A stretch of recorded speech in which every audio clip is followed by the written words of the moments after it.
Hello दोस्तों, welcome two movie tell. तो आज हम एक्सप्लेन करने जा रहे हैं एक ऐसी मूवी जिसमें एक के बाद एक मिस्टीरियस कत्ल होते जाते हैं और कत्ल करने वाला एक बेटा होता है जो अपनी माँ की खातिर ये सब कर रहा है। पर क्या वाकई उसकी माँ उससे ये करवा रही है या माजरा कुछ और ही है? आइए जानते हैं हमारी आज की थ्रिलर हॉरर फिल्म साइको में। अब दोस्तों, मूवी 1960 की है तो of course black and white content होगा, लेकिन कहानी इतनी मजेदार है कि वही काफी है इसमें रंग भरने के लिए। तो बिना किसी देरी के चलें शुरू करते हैं। दोस्तों, मूवी शुरू होती है एक सुनहरी दोपहर से, जहां दो हंसों का जोड़ा एक होटल में गुटरगू कर रहा होता है और इनके नाम होते हैं मैरियन एंड सैम। अब मैरियन उससे शादी करने को कहती है ताकि ये छुपन छुपाई का खेल खत्म हो और वो लोग आजादी से जी सकें, लेकिन सैम कर्जे में डूबा हुआ होता है जो उसकी एक्स वाइफ को डाइवोर्स देने की वजह से उस पे चढ़ गया था। अब वो कहता है कि जैसे ही मैं उसका कर्ज उतार दूंगा मैं तुमसे शादी कर लूंगा। खैर, अब वो क्योंकि अपने ऑफिस टाइम के लंच ब्रेक में उससे मिलने आई थी तो जल्दी वो वापस ऑफिस आ जाती है, जहां कुछ ही देर में एक शख्स कैसिडी उनके बॉस के साथ ऑफिस में आता है जो अपनी बेटी के लिए घर खरीदना चाहता था और क्योंकि उनकी रियल एस्टेट एजेंसी थी तो वो इसी सिलसिले में वहां आया था।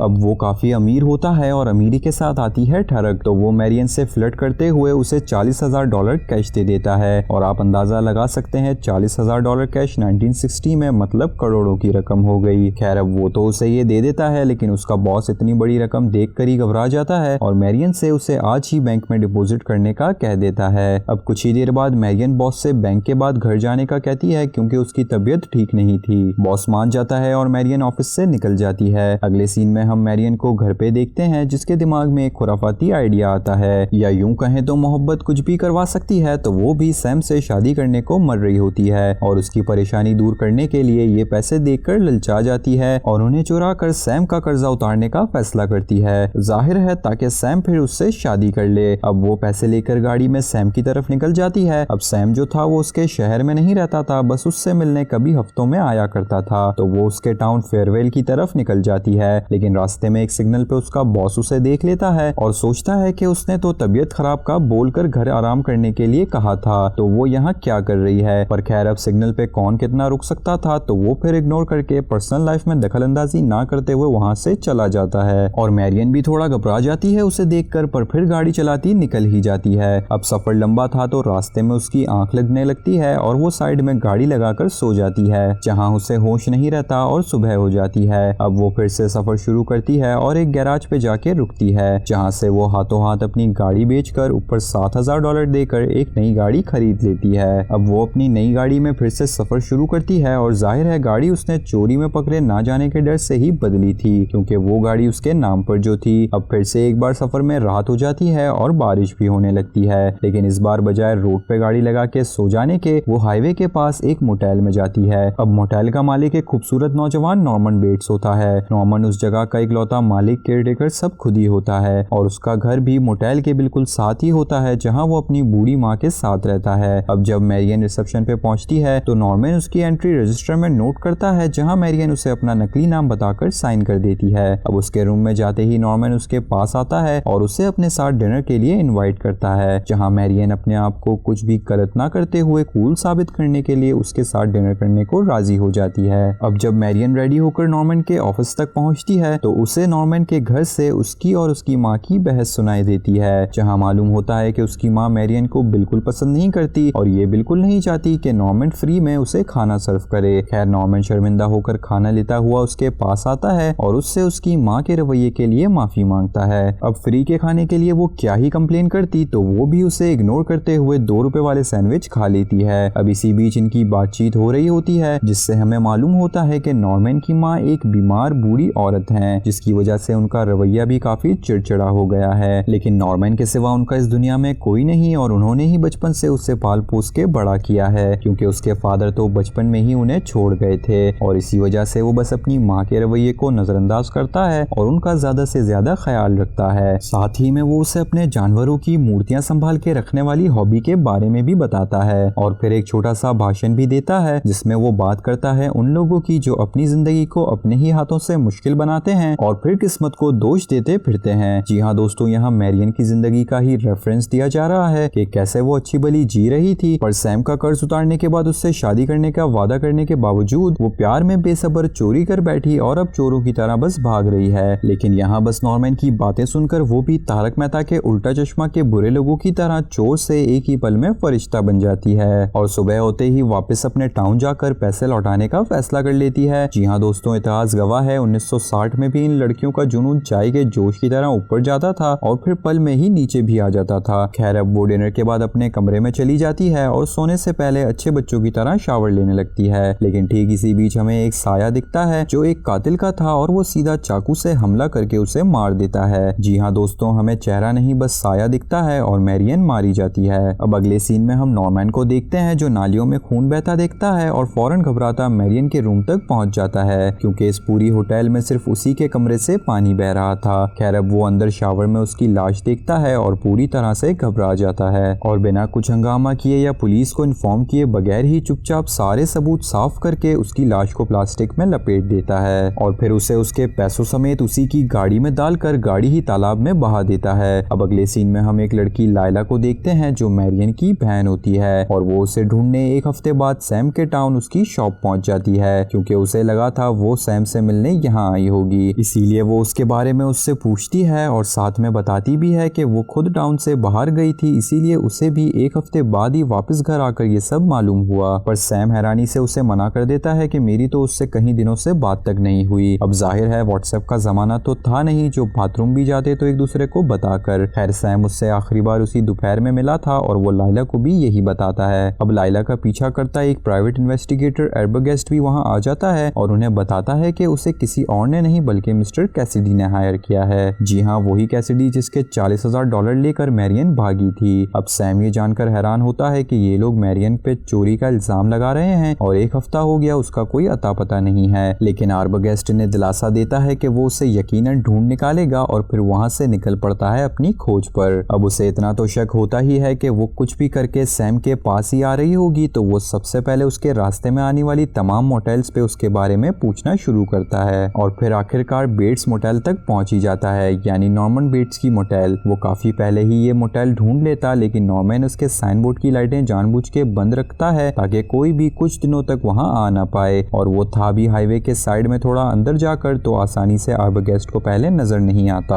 लेकिन खैर एंड में वो पहुंच जाता है और फिर नॉर्मन से पूछताछ करता है। सबसे पहले तो वो साफ इनकार कर देता है कि यहाँ हफ्तों से कोई आया ही नहीं है, पर फिर खुद ही सवालों के जाल में फंसकर बड़बड़ाने लगता है जिससे एर्बगेस्ट को उस पे और भी शक हो जाता है और वो उससे उसका गेस्ट रजिस्टर मांगता है जिसपे वो बिना किसी झिझक के रजिस्टर दिखा देता है। अब एर्बगेस्ट बहुत ही चालाक होता है और वो अपने साथ मैरियन का हैंडराइटिंग सैंपल लाया होता है जिससे वो उस रजिस्टर की एंट्रीज से मैच करता है और फौरन ही आखिरी एंट्री पे राइटिंग मैच कर लेता है। पर उसे नॉर्मन पे शक नहीं होता क्योंकि मैरियन ने अपना नाम मैरी सैमुअल के नाम से रजिस्टर किया था। अब वो फिर से नॉर्मन से सवाल करता है जो उसे बताता है कि हाँ ये लड़की आई थी, बस एक रात रुकी और चली गई, और साथ ही में ये भी बता देता है कि जाने से पहले वो उसकी माँ से भी मिलके गई थी। अब ये सुनकर एर्बगेस्ट उससे उसकी माँ की मुलाकात कराने को कहता है ताकि वो कुछ और जानकारी हासिल कर पाए, पर नॉर्मन उस पर भड़क जाता है और साफ इनकार करके उसे वहाँ से भगा देता है। अब वो वहाँ से निकलते ही लाइला को कॉल करता है और मैरियन बेट्स मोटेल रुकी थी ये भी बता देता है और साथ में ये भी कहता है कि मैं चुपके से उसकी माँ से मिलूंगा और फिर जानकारी हासिल करके सैम और तुमसे 1 घंटे में मिलता हूँ। अब अगले सीन में हम एर्बगेस्ट को देखते हैं जो छुप के नॉर्मन के घर में घुस जाता है और धीरे से उसकी माँ के कमरे की तरफ बढ़ने लगता है कि अचानक कमरे से एक औरत निकलती है जिसका हम अगेन चेहरा नहीं देख पाते, पर वो एर्बगेस्ट को मार देती है। अब दूसरी तरफ सैम और लाइला को वेट करते घंटों बीत चुके थे पर एर्बगेस्ट की कोई खबर नहीं थी और जाहिर है अब तो हो भी नहीं सकती थी। लेकिन फिर लाइला परेशान होती है और बेट्स मोटेल जाने लगती है जहाँ सैम उसे रोक लेता है और वहीं एर्बगेस्ट का वेट करने को कहता है ताकि जब तक वो खुद बेट्स मोटेल चेक करके आ जाए। अब जब सैम मोटेल पहुंचता है तो उसे ना एर्बगेस्ट दिखता है ना नॉर्मन, बस नॉर्मन के घर की खिड़की में उसकी माँ दिखती है जो एक चेयर पे बैठी थी, पर वो उसके लाख गेट खटखटाने पे भी गेट नहीं खोलती, यहाँ तक कि कोई जवाब ही नहीं देती। अब वो वहाँ से वापस आ जाता है पर उसके जाते ही हम देखते हैं नॉर्मन छुप के उसकी आवाज सुन रहा था पर उसके सामने नहीं आया और ना ही उसकी माँ आई। खैर अब वो लाइला के पास आके बताता है कि वहाँ ना एर्बगेस्ट था ना नॉर्मन। अब ये लोग और भी परेशान होकर उसी एरिया के डेप्यूटी के पास जाते हैं। अब डेप्यूटी इत्तेफाक से नॉर्मन और उसके मोटेल को जानते थे क्योंकि उससे पहले उसकी माँ ही ये मोटेल चलाया करती थी, तो डेप्यूटी भी छोटा सा टाउन होने की वजह से तकरीबन सभी को जानते थे। अब वो नॉर्मन को कॉल लगाते हैं तो वो उन्हें भी झूठ कह देता है कि एर्बगेस्ट यहाँ आया था, इन्फॉर्मेशन ली और चले गया, जबकि लाइला कहती है कि ये झूठा है, वो तो उसकी माँ से मिलके मेरे पास आने वाला था। अब यहीं डेप्यूटी एक हैरत अंगेज बात बताते हैं और वो ये कि नॉर्मन की जिस माँ का जिक्र ये लोग कर रहे हैं उसे मरे हुए 10 साल हो चुके हैं और डेप्यूटी ने खुद नॉर्मन के साथ उनका फ्यूनरल अटेम्प्ट किया था और ये कोई सादा मौत का किस्सा नहीं बल्कि उस टाउन में होने वाला पहला और आखिरी मर्डर एंड सुसाइड केस था। जी हाँ दोस्तों, उसकी माँ ने अपने लवर को जहर दे के मार दिया था क्योंकि उसे पता चल गया था कि वो ऑलरेडी शादीशुदा था और फिर उसे मारने के बाद उसने खुद भी जहर खा लिया था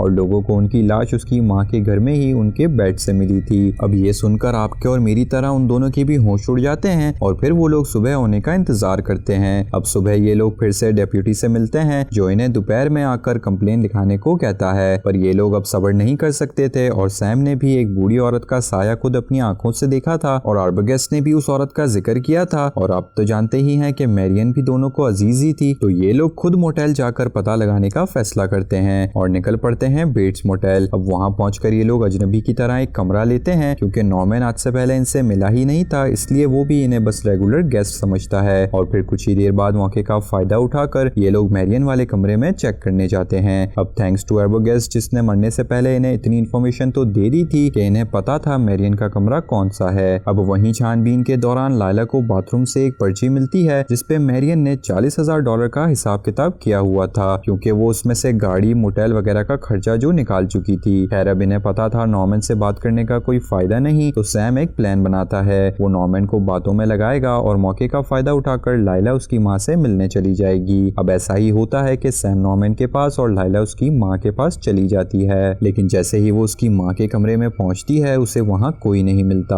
पर दूसरी तरफ नॉर्मन को शक हो जाता है और वो लाइला को देख लेता है और इस बात से जज्बाती होकर वो सैम को सर पे हमला करके बेहोश कर देता है और लाइला की तरफ भागने लगता है। अब लाइला भी दूर से उसे देख लेती है और उससे छुपकर उसी घर के बेसमेंट में आ जाती है जहाँ उसे फाइनली उसकी माँ मिल जाती है। जी हाँ, उसकी माँ एक कुर्सी पे बैठी होती है और वो जैसे ही उनके पास जाती है उसकी चीखें निकल आती हैं क्योंकि माँ तो थी पर जिंदा नहीं। जी हाँ दोस्तों, ये उसकी माँ का कंकाल था जिसे उसने कपड़े पहनाकर केमिकल के जरिए जिंदा रखा था। अब उसकी चीख सुनकर नॉर्मन भी बेसमेंट में आ जाती है। जी हाँ दोस्तों, आ जाती इसलिए क्योंकि वो लड़की के लिबास में लाली लिपस्टिक लगाकर उस पे चाकू से हमला करने लगता है, लेकिन एंड टाइम पे सैम आकर उस पे पीछे से हमला कर देता है और उसे बेहोश कर देता है। अब यहाँ सीन शिफ्ट होता है और फिर हम आ जाते हैं पुलिस स्टेशन में जहाँ नॉर्मन को पकड़ लिया गया था और एक साइकेट्रिस्ट उससे पूछताछ कर रहा था। अब पूछताछ खत्म होने पे वो बाहर आकर उसकी असल कहानी बताता है। तो दोस्तों, नॉर्मन दिमागी मरीज है, वो अपने अंदर दो पर्सनैलिटीज जी रहा है, यानी एक उसकी खुद की और एक उसकी माँ की। और ऐसा इसलिए दोस्तों क्योंकि 10 साल पहले जो उसकी माँ की सुसाइड से डेथ हुई वो सब कुछ झूठ था। दरअसल नॉर्मन ने ही अपनी माँ को और उसके लवर को मार दिया था क्योंकि बचपन से अपनी माँ के साथ रहता आ रहा नॉर्मन उससे काफी अटैच था और जब उसने देखा कि उसकी माँ की जिंदगी में एक और मर्द आ गया है तो उससे ये बात बर्दाश्त नहीं हुई, जबकि उसकी माँ को पूरा हक था अपनी जिंदगी जीने का। लेकिन खैर इस पागल बच्चे ने अपनी ही माँ और होने वाले बाप को मार डाला और उसके बाद से इसके गिल्ड से बाहर नहीं निकल पाया और अंदर ही अंदर घुटने की वजह से उसने ये डुअल पर्सनैलिटी अपना ली और अपनी माँ के कंकाल को भी अपने साथ ले आया और अब जैसा वो फील करता था अपनी माँ के लिए वही अपनी माँ को फील करवाने लगा अपने लिए। यानी जब भी कोई लड़की नॉर्मन को पसंद आती या उसके आसपास कोई आने की कोशिश करती तो उसके अंदर उसकी माँ की रूह जाग जाती और वो जलन के मारे उन लड़कियों को माँ बनकर मार डालता था। और मैरियन पहली नहीं थी, इससे पहले भी 2 लड़कियों को यूं ही मार चुका है और अब मैरियन भी उसे पसंद आ गई थी तो उसके अंदर की पॉसेसिव माँ ने उसे भी मार दिया और बाकी सभी कत्ल तो बस उसे छुपाने के लिए हो रहे थे। वो ये भी बताते हैं कि अब नॉर्मन के अंदर उसकी माँ की पर्सनैलिटी बहुत स्ट्रांगली बस चुकी है, जिस वजह से जब वो वहीं जेल में होता है तो उसके अंदर से उसकी माँ की आवाज आती है जो नॉर्मन को ही इन सब कत्ल का कसूरवार ठहराती है। अब ये सब जानने के बाद फाइनली उन्हें मैरियन की लाश, उसकी गाड़ी और पैसे भी तालाब से मिल जाते हैं और ये मूवी यहीं एंड होती है। तो उम्मीद करता हूँ आपको वीडियो अच्छी लगी हो। अच्छी लगी तो लाइक करना ना भूलें और ऐसी ही मजेदार एक्सप्लेनेशंस के लिए चैनल को सब्सक्राइब और बेल नोटिफिकेशन भी प्रेस कर लें। तो चलता हूँ इसी अपनेपन के साथ, फिर मिलेंगे अगली वीडियो में, तब तक के लिए टेक केयर, बाय बाय।